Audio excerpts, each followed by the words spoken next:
Magandang umaga po sa inyong lahat. Panibagong video na naman. Isa na namang nag-comment sa atin, si Dennis Gayizan from Aklan sa isang Boracay. Nagtanong siya dito, try mo idol ang Aklan sa isang Boracay side by side kung saan banda magandang spot for handline fishing. Thank you. Maraming salamat sa panonood idol. Shoutout nga pala sa mga anglers dyan. Magandang umaga po sa inyo lahat.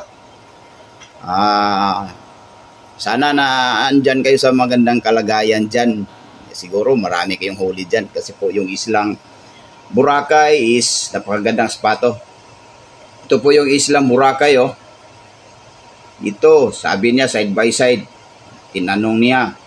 Yung islang Boracay po, napakagandang islang ito.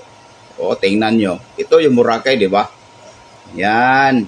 Kita natin. Ito na yun. Boracay. Sabi niya, Boracay. Ano ba ito? Boracay. Ito yung Boracay. Tingnan natin. Kung ito bang ano ibig sabihin niya. Dito, idol. Dito ka mag-fishing. Mag-handline, idol. Dito, idol, oh. Meron na tayo nakita dito, 192 meters sa banda ng dito, idolo. Dito sa dulo ng Boracay. Di ko alam kung anong tawag ito. Alam mo naman siguro to. Lugar na to, oh, idol. Basta ito po ay sa Boracay. Dito magandang mag-fishing, mag-handline. Mababaw lang yan kasi po yung mga tangsi natin dyan. Matataas naman yun. Hindi naman katulad ng mga ano natin, yung mga breeding line na mga limit sa 1,000, pero yung mga tangsi natin, kahit saan ninyo gusto, doon putulin, pwede naman yun. Dito idol, maganda, 400 meters, ilang tipa lang yan, mga 150 yata, higit. Dito maganda idol, sa handline, at saka dito banda idol. Kita mo idol? 400 meters dito. Wag na lang dito sa dulo kasi medyo malalim na to ng konti. Pero maganda naman dito. Pero dito idol, maraming magandang fishing spot. Ito nakita mo to. Tapat natin idol. Ito po yung dulo ng Boracay. Ito idol. Ito, abante ka ng konti. Abante ka ng konti sa dulo. Dito idol. Tapatan mo lang to idol. Ito. Tapatan mo to. Yan. Abante ka ng konti.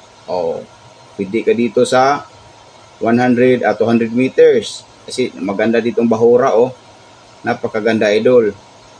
Napakaganda. Mag-abante ka pa ng konti, nasa 300 meters to 400. Napakagandang fishing spot. Dito, aangat ka na malaking isda. Sigurado ako, idol. Kasi po, magandang fishing spot, magandang productive contour line. Kasi po, idol, pag dito tayo nag-fishing, idol, dito, wala namang mga contour line. Mayroon pero hindi naman gaano kaganda. Di katulad nito, ito, pakita ko sa inyo, hindi katulad nito, ito, maganda tong contour line na to. Ipakita naman sa gilid kung anong formada yung mga contour line. Tingnan mo kung anong formada yung mga contour line. Ito, maganda rin to. Nasa Boracay. Sa kabila naman, puntahan natin sa kabila. Kasi dalawa yung gusto mong patingnan. Dito rin, sa kabila. Sa kabila naman idol, dito may nakita tayo dito sa dulo. Sa dulo pa rin. Ito. Ito na naman. Dito idol, maganda to idol. Kita mo? Kita mo tong mga fishing spot na to? Contour line, napakaganda dyan, Kung titingnan mo yan sa ilalim, parang napakaganda yan. Parang pang-pang na yan. Pang-pang na, parang productive talaga. Productive fishing spot talaga. Super, yun sa kabila, mas maganda, idol. Dito, mayroon naman dito, pero medyo malayo na to, idol. Malayo na to sa iyo. Malayo na to. Dito, idol, maganda rin to. Ito, fishing spot na to, ito. Napakaganda, 200 meters. Ang tapat nito ay tapat ng, dito, idol. Sigurado alam mo to, idol. Sigurado alam mo to. Ito. Tapat mo lang to. Dito. Tapat dito. Basta dito, tapat nito. Yan. Tapat dito. Ano kaya itong lugar na to? Ito. Tu- Tulubhan Beach. Tulubhan Beach? Oh, di ba? May Tulubhan Beach pa dito din. Tapat lang dito, idol. Napakagandang fishing spot, idol. Medyo malalim ng puti, makahuli ka naman dito. Sa kabila naman, doon talaga maraming fishing spot sa kabila.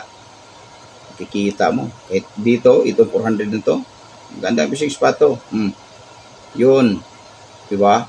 Tapat ng ito. Oh, Tulubhan. Asos, napakaganda. Ito na. Oh, Tulubhan Beach. Oh, di ba? Oh, hindi masayang yung paglalaot natin pag may alam tayo ng konti kung saan tayo mag-fishing. Kasi po sayang yung gasolina, yun pala yung ano natin, pangkabuhayan. Para hindi masayang, doon tayo sa mga magandang productive fishing spot. Ito rin. Ito, idol. Mayroon pa dito. Dito, maganda to. Medyo mababaw lang ng konti. Dito, ito, kita mo itong mga contour line na to. Oh, napakaganda ng contour line dyan. Oh, hanggang 200 meters, napakaganda dito. Dito ka mag-fishing, idol. Tapatan mo to, idol. Sigurado may iangat ka dito, malaking isda. Boracay 1. Oh, dito. Radio. Oh, kita mo to, tower naman to. Dito, tapat ng tower, napakaganda. At saka dito, mayroon pa dito, idol. Ito, idol. Oh, napakagandang fishing spot. Zoom in natin, baka may ano dito. Yun ang nakikita natin. Yan po ang nakikita natin, idol. At saka dito, pwede din kayo dito sa medyo malalim ng konti, 300 meters, pwede naman kayo dito.